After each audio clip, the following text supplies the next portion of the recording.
Assalamualaikum warahmatullahi wabarakatuh. Bismillahirrahmanirrahim. Tabarakalladzi nazzalal furqana ala 'abdihi liyakuna lil 'alamin nadhira. Allahumma shalli wa sallim ala sayyidina Maulana Muhammad wa ala alihi wa sahbihi asma'in. Nama ba'du. Semua pengurus PBNU yang saya hormati, semua habaib, semua ulama yang saya hormati, wabil khusus Kiai Haji Abdul Manan, Ketua Lembaga Dakwah PBNU, yang meskipun mondoknya hanya 3 bulan ini sebetulnya problem, sehingga saya kesini ini sebetulnya tidak pernah merasa ibadah. Ini bukan dakwah, ini show dakwah.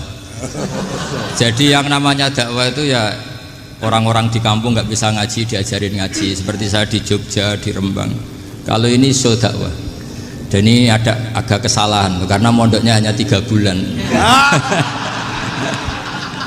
Jadi tidak bisa bedakan mana dakwah, mana show dakwah. Ini jelas show itu. Mungkin yang benar-benar dakwah yang sekarang sedang bikin masjid di pedalaman Kalimantan, pedalaman Sulawesi, atau saudara-saudara kita yang di Korea. Saya kemarin di Korea, itu dakwah betul. Kalau ini agak-agak tontonan.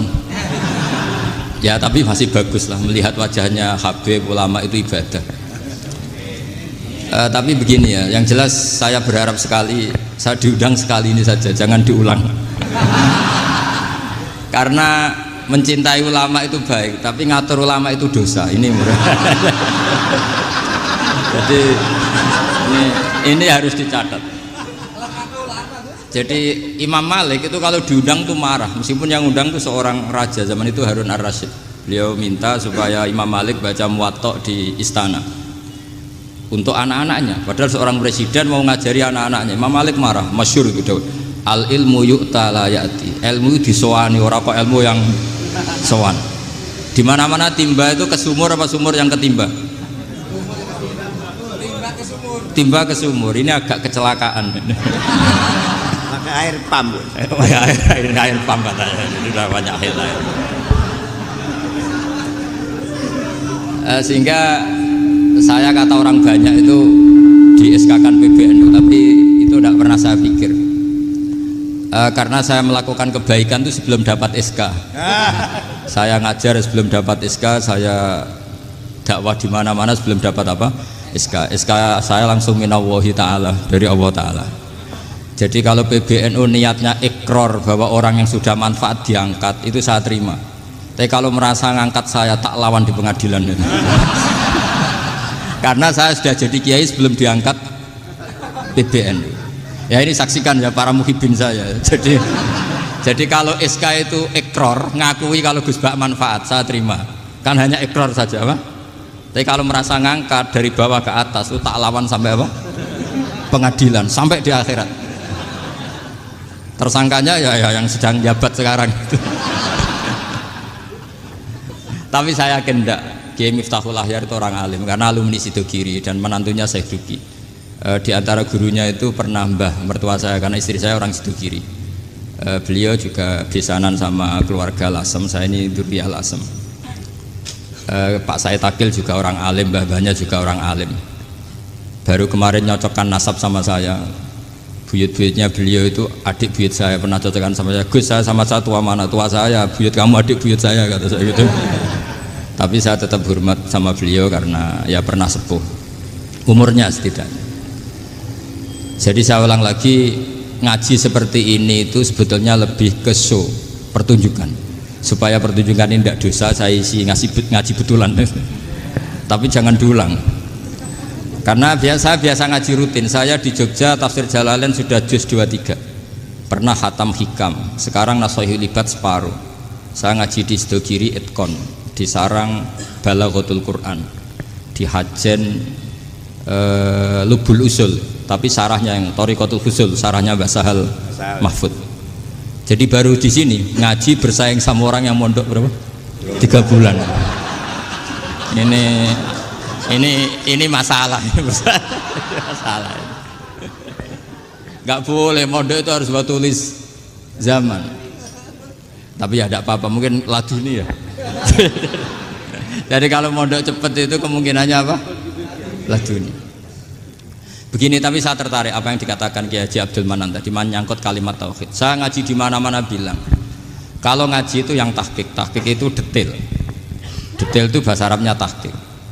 Jadi kita misalnya berpikir secara jernih, orang yang kafir 70 tahun itu pasti menjadi muslim karena melafadzkan la ilaha illallah. Dan itu bi ijma'il ulama. Semua ulama mengatakan demikian. Saya ulang lagi, itu bi ijma'il ulama.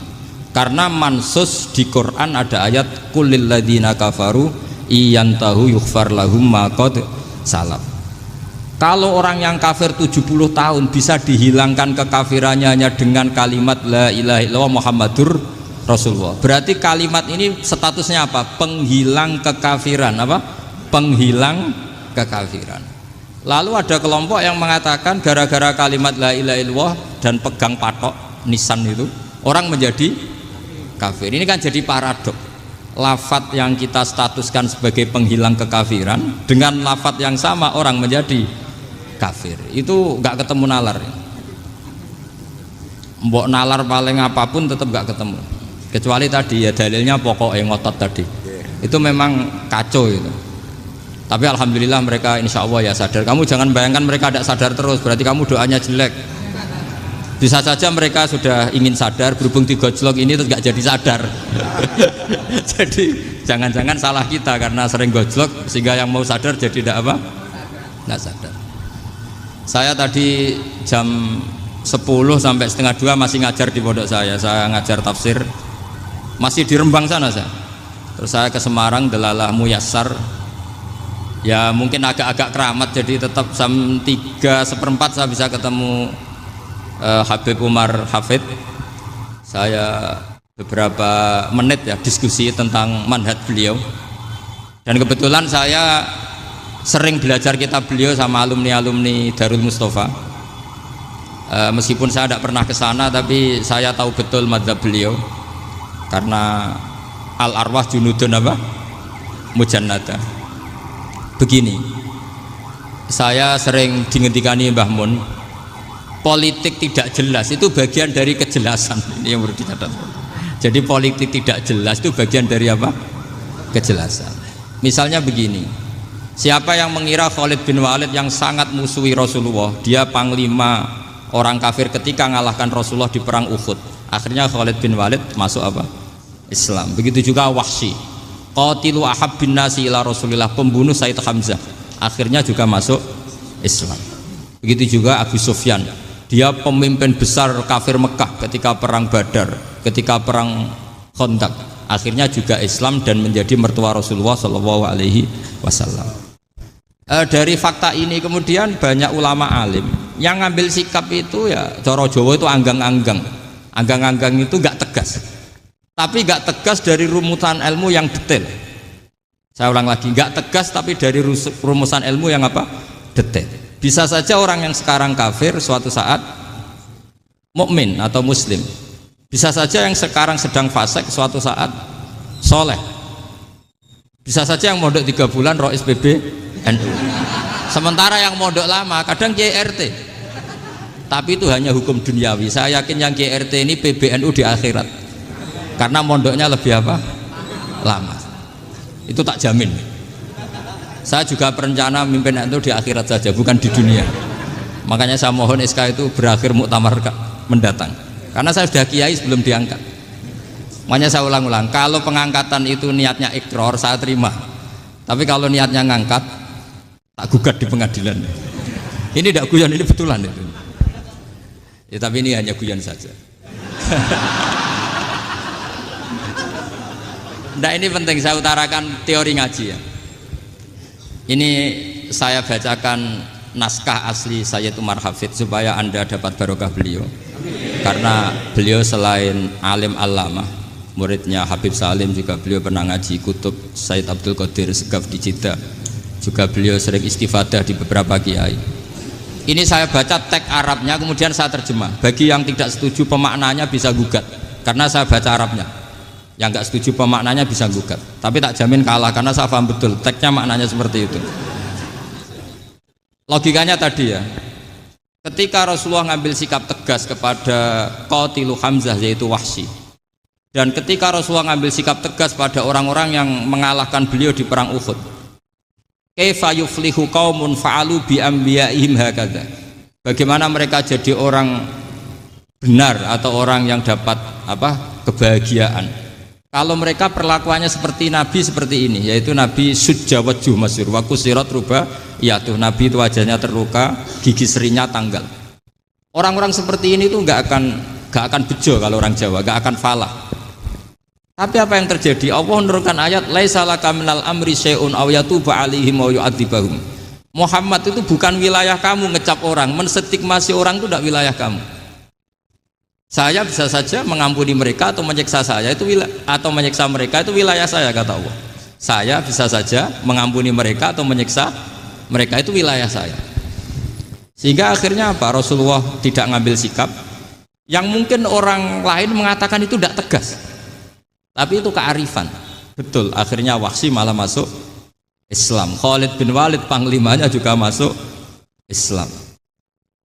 Dan beberapa orang kafir juga masuk Islam, termasuk mimbenihim, ketuanya yaitu Abu Sufyan. Ini penting saya utarakan. Makanya ini saya baca pembenaran dari konstruksi pikiran tadi. Nah ini supaya khas. Ini khasnya orang mondok 10 tahun ini. Jadi ini tak baca ini. Nah, biar jelas ini nanti tagnya persis ya, tidak saya rubah. Ini di kitabnya Habib Umar Hafid, namanya itu Taujihun Nabi Limardoti Bari. Kalau diterjemah ya mengarahkan orang yang sadar. Nabi itu orang yang sadar ya, sampai ini termasuk orang yang sadar. Limardoti Robbi, menuju mendapat ridho Tuhan atau Allah Subhanahu wa Ta'ala. Saya baca tagnya ini di halaman 179. Ini tidak ada yang saya rubah, tidak saya kurangi. Bismillahirrahmanirrahim. Fala buddha an nuwattina qulubana ala annana khodamatu ahli hadal qaul wa yattali Allah min qulubina annana na'taqidu imkaniyata ayyasfa'a fi ahadina yaumal qiyamati man huwal ana kafirun yuslimu faya'lu sya'nu indal haqqi fayakunu sababan li kholasika fil qiyamah yumkinu dzalik.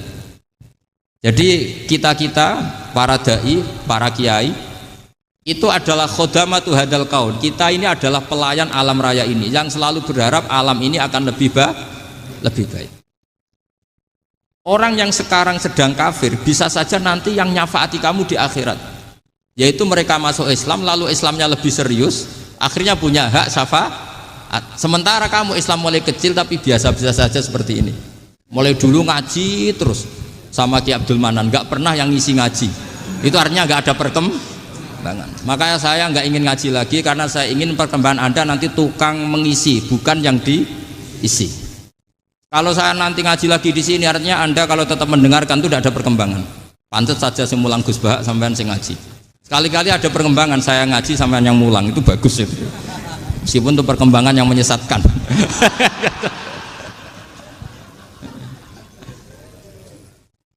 Ini penting saya utarakan. Ini dawuhnya Said Umar ya. Orang yang sekarang sedang kafir bisa saja orang ini nanti nyafaati kamu, yaitu beliau orang ini Islam, kemudian Islamnya serius, maka punya hak syafaat. Sementara kamu Islamnya biasa-biasa saja. Itu masyhur kayak Sayyidina Umar. Sayyidina Umar Islam di hari itu langsung makomnya makom yang a'la, sehingga mengalahkan yang sudah Islam lebih lama. Karena Islamnya Umar itu menjadi izzatul Islam betul. Makanya jangan benci orang tegas teman-teman, kadang ya ada baiknya. Abu Bakar itu sudah Islam tapi layinal janib, orangnya santun. Kalau dipisoi orang yang menengahi lah, kira-kira seperti itu.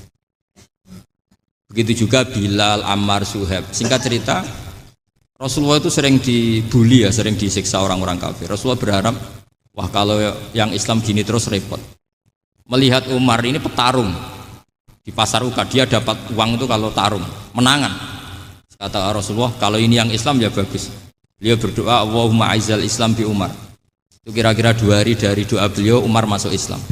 Itu pertama masuk Islam itu orang-orang kafir diparani. Kalau kamu ganggu Rasulullah Muhammad tak bunuh. Semenjak itu orang kafir yang gentenan sembunyi.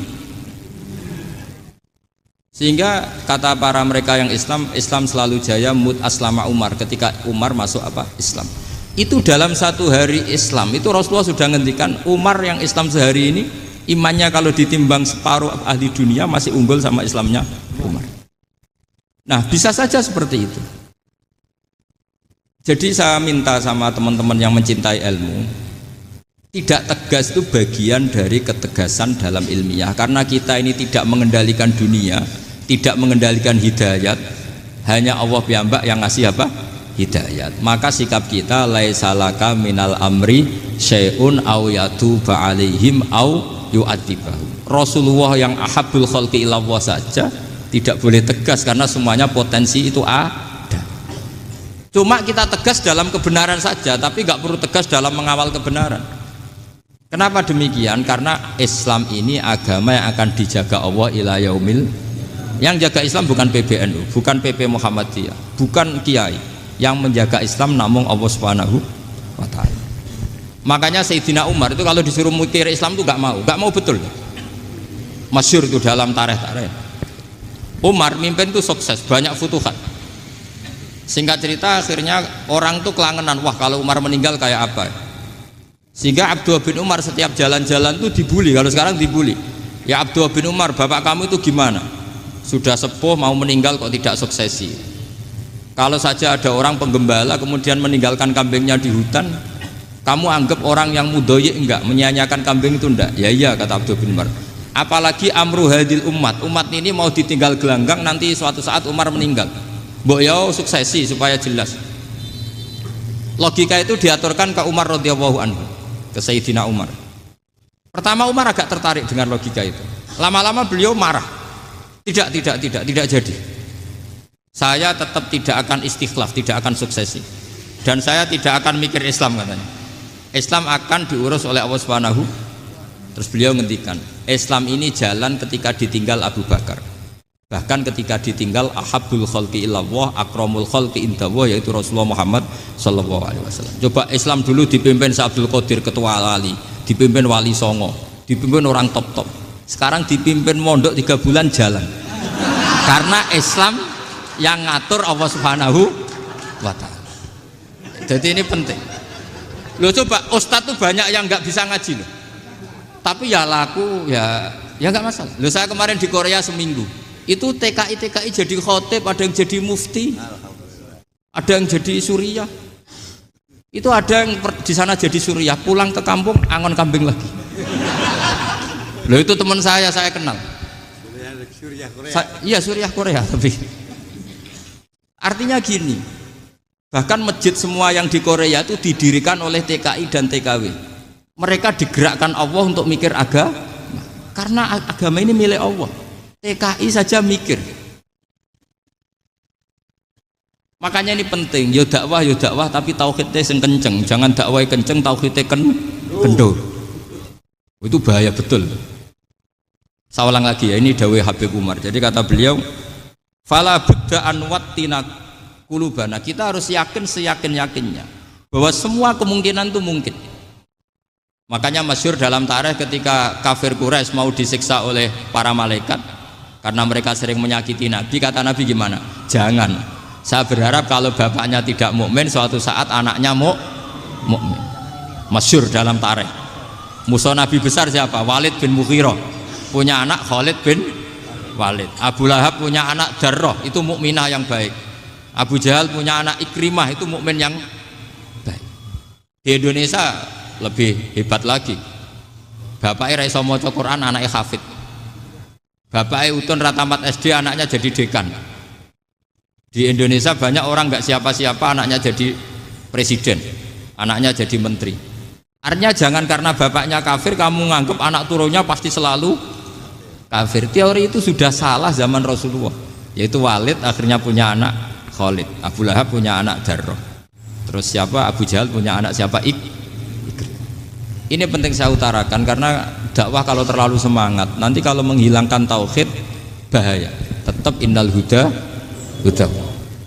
Uni Soviet kayak apa? Mengkooptasi negara-negara sekelilingnya sampai jadi Zuni. Tapi apa yang terjadi? Uni Soviet yang runtuh, persemakmurannya semua rata-rata jadi negara apa? Islam, kayak Uzbek, kayak Ceknya, kayak apa-apa. Karena agama ini diurus Allah. Sehingga kalau tapi kamu ngitmai agama nggak apa-apa. Makanya istilahnya Habib Umar khodamah itu pelayan, nggak apa-apa. Kita ngitmai agama itu nggak apa-apa. Dengan ngitmai terus mikir nggak apa-apa. Tapi jangan mikir yang merasa kalau kita mati, wah nanti agama ini kukut karena saya mati. Kamu itu siapa? Agama Islam ini tidak pernah dipasrahkan kamu. Diurus oleh Allah Subhanahu wa taala sendiri. Sehingga ketika Wali Songo meninggal, agama ini tambah kuat sampai sekarang. Kecil saya itu kalau pengajian susahnya bukan main, harus izin sana sini. Sekarang setiap pengajian polseknya datang, polresnya datang, nggak ada intel, nggak ada apa. Padahal kiai dulu sama kiai sekarang itu kira-kira alim mana? Alim kiai dulu. Mbah Hasyim Asy'ari itu ngarang kitab sampai dibaca di Yaman. Saya sering baca juga kitab beliau, Risalatu Ahli Sunnah wal Jamaah. Kiai sekarang mau terjemah aja kadang salah memahami. Tapi ya Islam tetap jalan karena Islam ini dikawal, dijaga oleh Allah Subhanahu wa taala. Maka kalau dalam cerita tarikh sirahnya Ibnu Ishaq itu, tauhid itu penting. Beliau cerita begini. Sayyid Abdullah itu namanya Abdullah bin Abdul Muthalib. Kita tahu kenangannya Rasulullah terbanyak itu bukan dengan Sayyid Abdullah tapi dengan Sayyid Abdul Muthalib, dengan mbahnya. Karena Nabi itu mulai kecil dirawat oleh siapa? Mbahnya. Yaitu yang disebut Nabi ketika 2 bulan kan abahnya sudah meninggal. Ya saya baca ya, pakai bahasa Arab biar jadi bid'ah. Nanti kalau bahasa Indonesia ada bid'ah. Tidak betul. Diba atau berjanji sebenarnya itu kitab sejarah, berhubung dibaca bahasa Arab terus kayak mantra. Terus yang belakang mau nyenggai soleh aleh, sehingga kubu sebelah bilang tuh khurafat dan bid'ah. Coba diterjemah ini, coba nanti saya baca bahasa Arab. Walamma tamma min hamli syahroni ala masyuril aqwalil marwiyatu fiya bil madinati abuhu abdullah wa kana qad istaza bi akhwalihi bani adi minat taifatin najariyah wa makatha syahron saqiman yu'anu nasukmahu wasakwa. Terus di pojok sana bilang soleh aleh. Pasti kubu sebelah yang liwat, wah itu khurafat bid'ah karena dianggap mantra. Padahal artinya coba sampean baca bahasa Indonesia. Ketika hamil Rasulullah umur 2 bulan, abahnya meninggal di kota Abwa. Kota Abwa adalah kota keluarga besar ibunya Sayyid Abdullah. Kebetulan pas ke sana beliau sakit sampai 1 bulan dirawat. Bid'ahnya di mana kalau diterjemah? Wong itu kitab tarikh. Makanya saya nggak tahu yang membidah-bidahkan tiba itu karena tadi. Tapi sampean juga ikut salah karena nyenggai sholawatan tok itu. Jadi makanya saya bilang tadi kalau bahasa Arab bid'ah, kalau sudah terjemah tidak bid'ah karena kelihatan kalau itu hanya kitab tarikh. Loh, coba bid'ahnya di mana? Wa ba'du fa'aqulu wa Muhammad bin Abdullah bin Abdul Muthalib bin Hasyim. Itu kalau diterjemahkan, kamu harus tahu siapa nama Muhammad. Muhammad punya abah siapa? Rasulullah Muhammad Abdullah. Punya abah siapa? Abdul Mut. Punya abah siapa? Hasyim. Coba baca gitu di kubu sebelah. Oh iya gitu. Berhubung baca bahasa Arab. Wa ba'du fa'aqulu wa Muhammad bin Abdullah bin Abdul Muthalib bin Hasyim. Jadi itu hanya salah baca saja. Maksudnya salah yang hukumi, bukan salah yang baca, salah yang apa? Hukumi. Sayyid Abdullah ini orang yang tauhidnya sangat kuat. Sayyid Abdul Muthalib lebih kuat lagi. Saya cerita sedikit betapa pentingnya tauhid. Ketika pasukan Abraha bawa pasukan gajah mau menyerang apa? Ka'bah.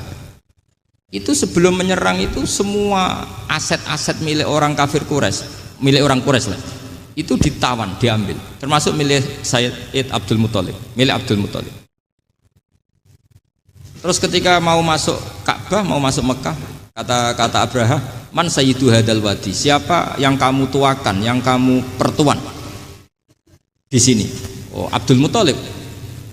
Abdul Muthalib itu dipanggil, itu auranya luar biasa. Abraha yang di tempat perkemahannya itu harus duduk di atas karena dia raja, itu duduk di atas gak berani. Saking wibawanya Abdul Muthalib, ini mbahnya Rasulullah. Akhirnya Abraha bilang gini, saya duduk di bawah tidak mungkin karena saya raja. Kamu duduk jejer saya tidak mungkin karena nanti umat saya kecewa karena raja kok disaingin gitu. Ya sudah, sambil berdiri-diri kita ngomong. Akhirnya Sayyid Abdul Muthalib tadi Diomongin gini, saya itu tidak ingin merusak orang-orang Mekah, orang-orang Quraisy. Saya hanya kecewa punya tempat ibadah dikencingi, diberagin sehingga saya mau merubuhkan Ka'bah. Tapi dengan damai, nggak ada perang. Apa jawabnya Abdul Muthalib? Lucu. Nggak apa-apa, Ka'bah kamu robohkan silakan, nggak apa-apa. Yang penting unta saya yang kamu sita kembalikan. Harta saya yang 100 unta kamu sita kamu kembalikan. Itu Abraha kagetnya bukan main. Kaget karena kamu itu pemimpin apa? Tadi saya hormat kamu karena kamu tak anggap orang hebat. Hadhil Ka'bah dinu abaika, ini Ka'bah itu agama kamu. Pas saya hancurkan kok kamu tenang-tenang saja. Padahal pas mau saya hancurkan kamu tenang-tenang saja, malah tanya unta kamu itu gimana? Apa jawabnya Abdul Muthalib? Inna lihadal baiti robban hamahu. Sebab Ka'bah itu ada yang punya dan pasti akan melindungi Ka'bah. Tapi kalau unta itu milik saya, ini urusan saya, ini unta. Jadi inna lihadal baiti robban hamahu itu tidak milik saya, itu ada yang punya. Ya sudah, biar yang punya aja yang jaga, itu tidak urusan saya. Akhirnya unta dikembalikan, aman deh, untung double. Terus akhirnya dia ke Ka'bah, fa'akhudha bi halaqatil bab, karena dulu apa itu halaqatil bab, karena dulu itu yang dipakai apa itu pegangan itu bentuknya apa, bulat, makanya diistilahkan halaqah apa, bulat. Kalau sekarang halaqah ilmiah itu seminar. Tidak. Halaqah itu buruhi lain lagi. Ya. Pegang terus bilang gini, kata Abdul Muthalib, ya Allah, Ka'bah ini mau dihancurkan oleh Abraha, Ka'bah ini milik kamu. Saya mau ke gunung, mau melihat apa yang kau lakukan terhadap orang yang mau merusak Ka'bah. Terus Abdul Muthalib bilang ke umatnya, wa ya qaumi, ayo kita ke gunung melihat ma fa'ala rabbuna, apa yang akan dilakukan Tuhan kita terhadap orang yang mau menghancurkan Ka'bah. Jadi santai saja, santai. Terus Abdul Muthalib naik gunung sama orang-orang Quraisy. Abraha datang mau merusak Ka'bah, terus terjadi alam taro kaifa fa'ala rabbuka bi ashabil fil. Itu melihat, dan betul Ka'bah dijaga Allah. Islam juga gitu. Ketika Islam dikooptasi Uni Soviet, semua ulama, semua wali perasaannya hanya nunggu kehancuran Uni Soviet, karena pasti agama ini dijaga Allah. Saya setiap sholat, setiap munajat, ketika baca Rabbana lakal hamdu bil samawati wa mil'ul ardi. Dulu saya iskal itu janggal. Ya Allah, engkau zat yang layak dipuji, yang pujian itu memenuhi langit dan bumi. Pikiran saya kalau bumi ateis itu mujinya kayak apa? Tapi Masya Allah, ketika saya datang di Korea, bumi ateis, ternyata di sana banyak masjid, banyak tasbih, bahkan ada sakduna di sana. Karena Allah sudah ngendikan lakal hamdu mil'us samawati wa mil'ul ardi. Dan sekarang nyata, semua bumi ateis, bumi apa saja, ada tasbihnya, ada tahmidnya.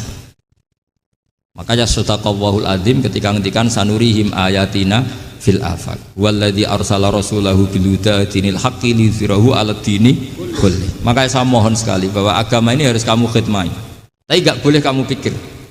Atau dibaliklah, khidmah maka memikir. Tapi tidak usah GR bahwa agama ini diserahkan sampean. Saya juga enggak ridho. Agama kok diurus orang-orang kayak gini, kayak apa nasibnya? Jadi ini penting, karena rata-rata kiai alim itu tidak jelas. Terus oleh orang-orang yang nggak pernah ngaji itu, wah ini nggak jelas, nggak tegas. Islam itu harus tegas. Maksudnya tegas itu kayak apa? Tegas itu di wilayah kita. Kalau istri kamu mau diperkosa orang itu boleh tegas, itu wilayah kamu. Tapi kalau hidayat itu wilayahnya Allah Subhanahu wa Ta'ala, kita tidak pernah tahu. Bahkan yang sudah Islam saja, nyuwun sewu, itu nggak ada jaminan mati husnul. Kita tahu dalam sejarah Sa'labah itu dapat gelar hamamatul masjid, merpatinya masjid. Tapi kita tahu akhirnya Sa'labah itu apa? Su'ul khotimah. Sampai dalam Islam selalu diajarkan ya muqallibal qulub tsabbit qalbi ala din. Jadi kalau kita sendiri saja masih ingin selalu husnul khotimah, agak ada ruang untuk mudah menvonis orang lain. Makanya saya salut sekali ketika Habib Umar menulis kita semua ini mengkhidmati hadal kaun, dan selalu berharap bisa saja suatu saat orang yang sedang kafir bisa saja suatu saat muslim. Nah soal kalau yang sama yang harbi menyerang kita ya tarung. Kalau artinya kalau yang merangi kita ya kita wajib perang, kalau enggak ya habis kita. Seperti kita lakukan ketika diserang Belanda. Tapi ketika mereka musta'man, dhimmi, mu'ahad, orang-orang kafir yang mau berdamai dengan kita, ya kita damai. Sebagaimana yang dilakukan Rasulullah SAW ketika berdamai dengan kafir Quraisy yang dipimpin Suhail bin Amr. Masyhur itu dalam tarikh. Singkat cerita kan Sayyidina Ali ini pernah konflik sama orang Khawarij. Kata Sayyidina Ali, ya sudah lah, namanya kita musuhan, kita tidak usah ketemu, pakai mediator, kata Sayyidina Ali. Kata orang Khawarij, ini apa-apaan kok butuh mediator, nggak ada Qur'annya, nggak ada hadisnya. Kira-kira kalau Pak Sayyidina Ali orang Jawa, nggak ada apa tidak tahu. Walhasil Sayyidina Ali akhirnya baca ayat, wa in khiftum shiqaqa bainihima fab'atsu hakamam min ahli wa hakamam min ahliya. Jika suami istri tengah konflik, maka yang keluarga suami kirim mediator, yang keluarga perempuan juga kirim. Terus kata Sayyidina Ali, wa amru ummati Muhammad a'dhamu min amri rajulin wa imra'atin. Kalau suami istri saja ketika konflik butuh mediator, apalagi ini kelompok besar pasti lebih butuh mediator. Akhirnya lalu mediatornya siapa? Kata Sayyidina Ali, ya siapa saja yang penting baik. Ditunjuk seseorang, diprotes sama orang Khawarij, ini orang nggak kredibel. Oh, terus Sayyidina Ali marah-marah. Rasulullah itu pernah berdamai dengan orang, bahkan orang itu kafir, yaitu Sulhul Hudaybiyah. Nabi itu berdamai dengan orang yang bernama Suhail bin Amr ketika itu kafir. Makanya ini menunjukkan bahwa musolahah ma'al kufar itu boleh demi kelangsungan bernegara, berbangsa. Kamu tidak usah meragukan reputasi NU. Ketika dulu kafirnya kafir harbi zaman Belanda, ya Mbah Hasim fatwa apa? Jihad. Jadi jangan kira tidak tegas, kita tegas sekali, justru kita yang punya masa lalu tegas. Tapi kepada siapa dan dalam konteks apa? Paham ya? Terus ini penting sekali untuk dijernihkan. Ini saya baca berikutnya nanti, tidak supaya tahqiq. Saya syukur sekali, saya tadi sekaligus minta ijazah sama Habib Umar, dan memang saya ngaji ini lama sama teman-teman alumni Yaman, cuma belum pernah ketemu mu'alifnya. Tadi saya ketemu minta ijazah itu, dan beliau senang sekali, bahkan sempat bikin tulisan di kitab saya ini. Sama tidak perlu baca, karena kalau bisa ya biasa, kalau tidak bisa malu ya sudah, tidak usah baca sudah. Terus ini kata beliau, ini masih saya teruskan.